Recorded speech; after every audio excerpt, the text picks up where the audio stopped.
Nah, oke. Assalamualaikum warahmatullahi wabarakatuh. Selamat pagi semuanya. Selamat pagi, siang, malam, dan semuanya. Perkenalkan nama saya Fatih dan Zulbas. Di sini saya akan memaparkan analisis ekonomi makro negara Filipina dari kelompok satu.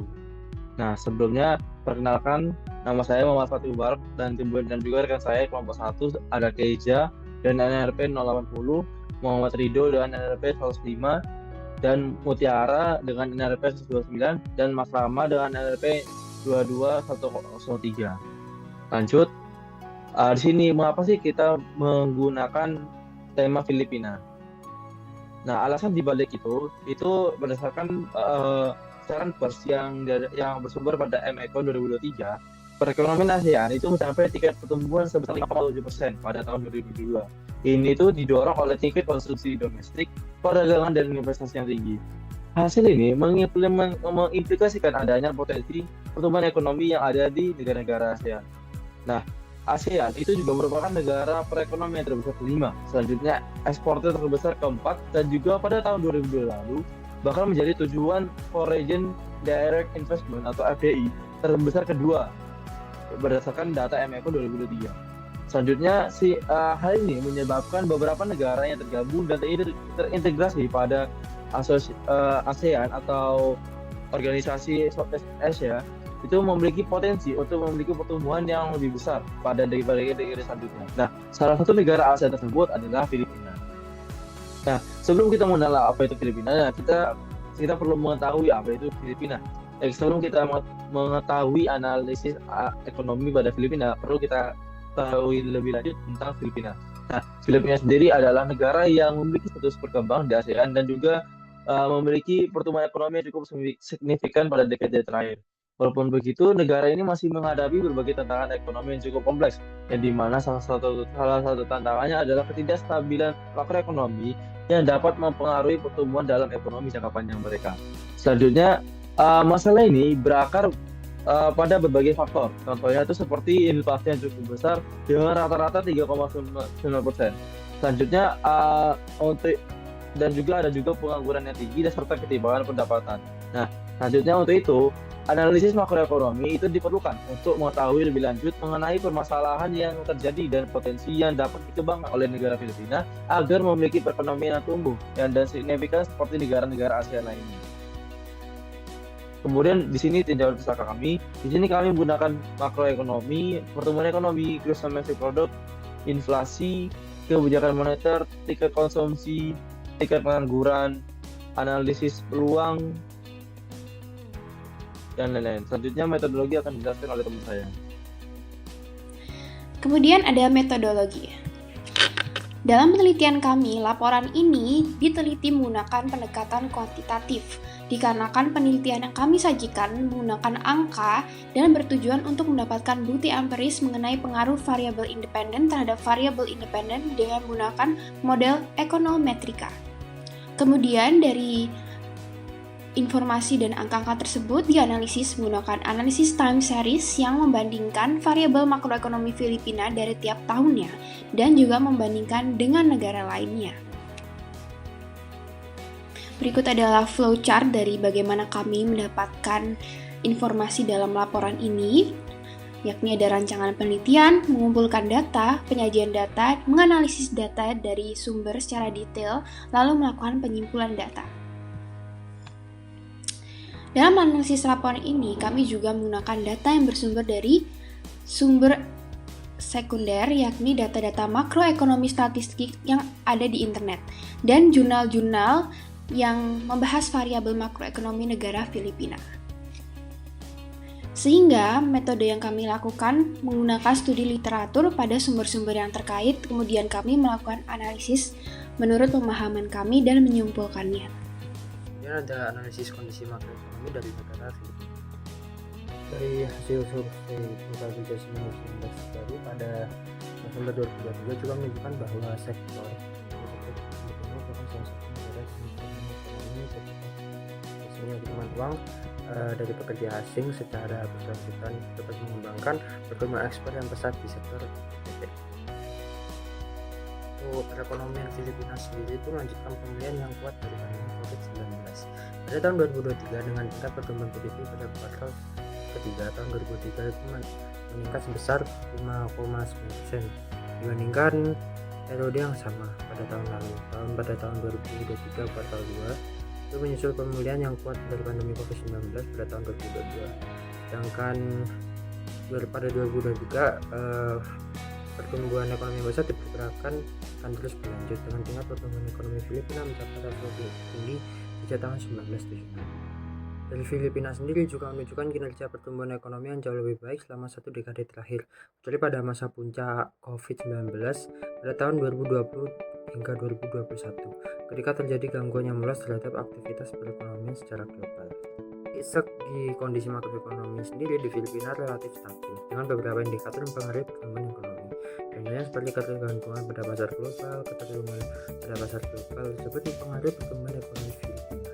Filipina sangat bergantung pada impor dan ekspor sehingga perubahan kebijakan ekonomi global dapat mempengaruhi perkembangan.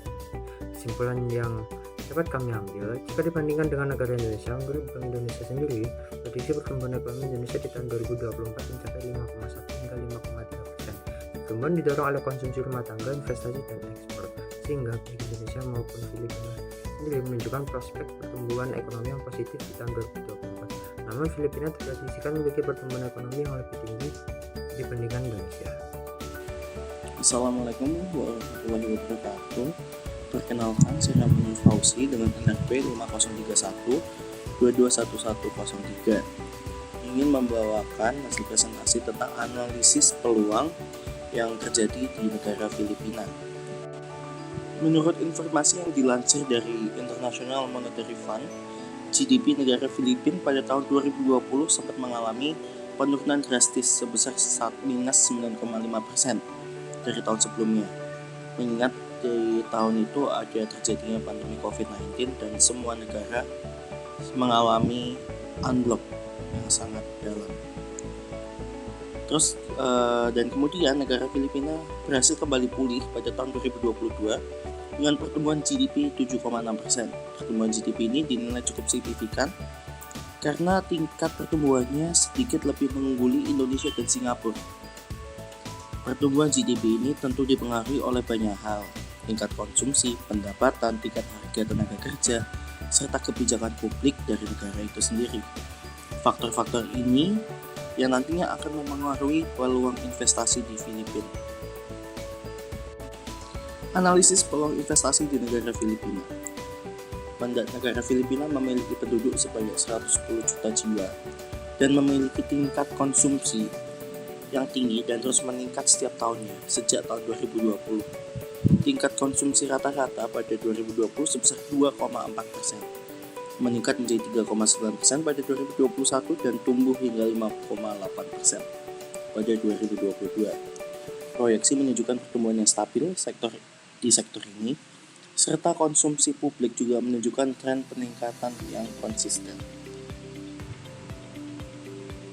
Tingkat pengangguran yang mencapai 10,4% pada 2020 menurun drastis menjadi 5,4% pada 2022. 5% pada waktu 2 tahun itu sangat bagus dan diproyeksikan stabil di antara 4,7% hingga 5,6% pada 2023 sampai 2025. Tingkat pengangguran yang lebih rendah ini menunjukkan pemulihan lapangan kerja yang kuat dan peningkatan aktivitas ekonomi. Dalam kebijakan moneter, suku bunga jangka pendek menunjukkan tren peningkatan mencerminkan pengketatan kebijakan moneter untuk mengendalikan inflasi. Klaim dari sektor swasta terhadap PDB meningkat menunjukkan peningkatan pinjaman dan investasi oleh sektor swasta. Faktor moneter dan uang beredar juga menunjukkan peningkatan yang stabil, mencerminkan likuiditas yang cukup dalam sistem keuangan. Analisis peluang investasi di negara Filipina. Ini merupakan perbandingan aspek negara Filipina dan Indonesia. Secara GDP, Filipina lebih unggul sekitar 2% di atas kita.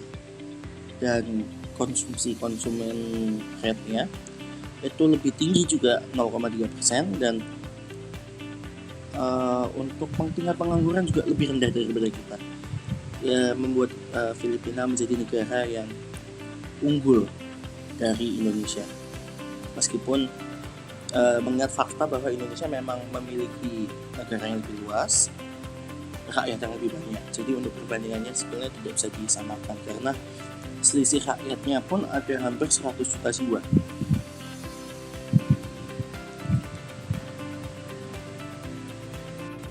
Kesimpulannya, Filipina menawarkan peluang investasi yang menarik dengan pertumbuhan ekonomi yang cukup stabil, peningkatan konsumsi domestik, dan perbaikan pasar tenaga kerja. Meskipun ada tantangan seperti defisit transaksi berjalan dan peningkatan utang luar negeri, peluang di sektor infrastruktur, konsumsi, teknologi, properti, dan energi dapat menjadi pilihan untuk sektor berinvestasi di Filipina. Filipina perlu fokus pada strategi-strategi yang meningkatkan daya saing ekspor, menarik lebih banyak investasi langsung, dan mengelola utang serta cadangan devisa dengan bijak untuk memastikan stabilitas ekonomi makro. Sekian, terima kasih. Berikutnya saya akan menjelaskan mengenai analisis tantangan yang dihadapi oleh